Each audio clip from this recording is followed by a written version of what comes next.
ခါမှယထာမရှိဘူးလို့မန္တလေးကနေရန်ကုန်ပြန်တဲ့အခါမှာကားလက်မှတ်ဆုံးရှုံးခံပြီးတော့ယထာနဲ့ပဲပြန်ခဲ့ပါတယ်တခြားသူတွေပြောသလိုမျိုးတကယ်ချင်းတွေပြောသလိုမျိုးယထာပေါ်မှာဈေးတွေလာရောက်နေဟာဝယ်စားလိုက်ကြပြုံးစရာကြီးဆိုတဲ့အရာမျိုးတော့မတွေ့ခဲ့ပါဘူးယထာပေါ်မှာပဲလာရောက်တဲ့အစားအစာတွေပဲအလင်းတင်လို့ဝယ်စားခဲ့ပါတယ်အစားအစာရင်ပြောနေတဲ့ကျမတို့တော့ဒီတစ်ခေါက်အပြန်ခီးရတော့မလှခဲ့ပါဘူးဓမ္မMami now.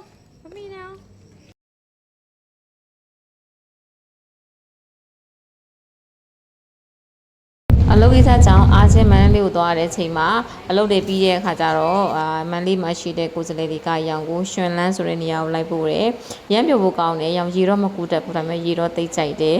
။ဒါသူတို့နှစ်ယောက်နဲ့သူသွားတာပေါ့နော်။ဘောင်းမကွဲခင်အမှတ်တရပေါ့။ဒီမှာတိုင်မင်ထိုးကြတာကိုအားမရလို့ပြန်ထိုးကျင်တဲ့သူတွေမှာကျမရဲ့အမွေစိန်တွေကပြောခဲ့ရပါတယ်ကျေးဇူးပါ